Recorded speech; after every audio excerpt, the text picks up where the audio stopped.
જે બોક્સ છે આપણે 250 એરિયાનું, એમાં તમને કોઈ ખાતા વાળા એમ કે મારે ભાઈ એમાં થોડાક સ્ટીચ ઘટાડવા છે, બરોબર, તો તમારે એમાં કઈ રીતે ઘટાડી શકો?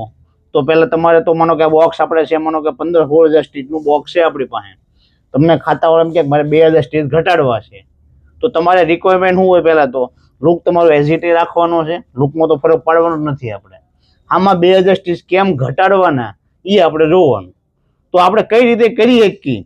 તો માનો કે જો આપણે અહીંયા આપણે જે સ્ટારની લાઈન છે, સ્ટાર જે ઘાટા જે છે એના તમે થોડોક આછા કરી શકો, એટલે સ્પેસિંગ થોડુંક એનું તમે આછું કરો. માનો કે આખા સ્ટારમાં જે તમે 5-6 સ્ટાર ઓછા થઈ જાય, પછી તમે અહીંયા જુઓ કે માનો કે પત્તી ભેગી ભેગી હોય, 2 પત્તી અહીંયા, તો એક પત્તી કાઢી નાખો, આ ફ્લાવરને જરાક નીચે લઈ જાઓ, એ રીતે થઈ શકે.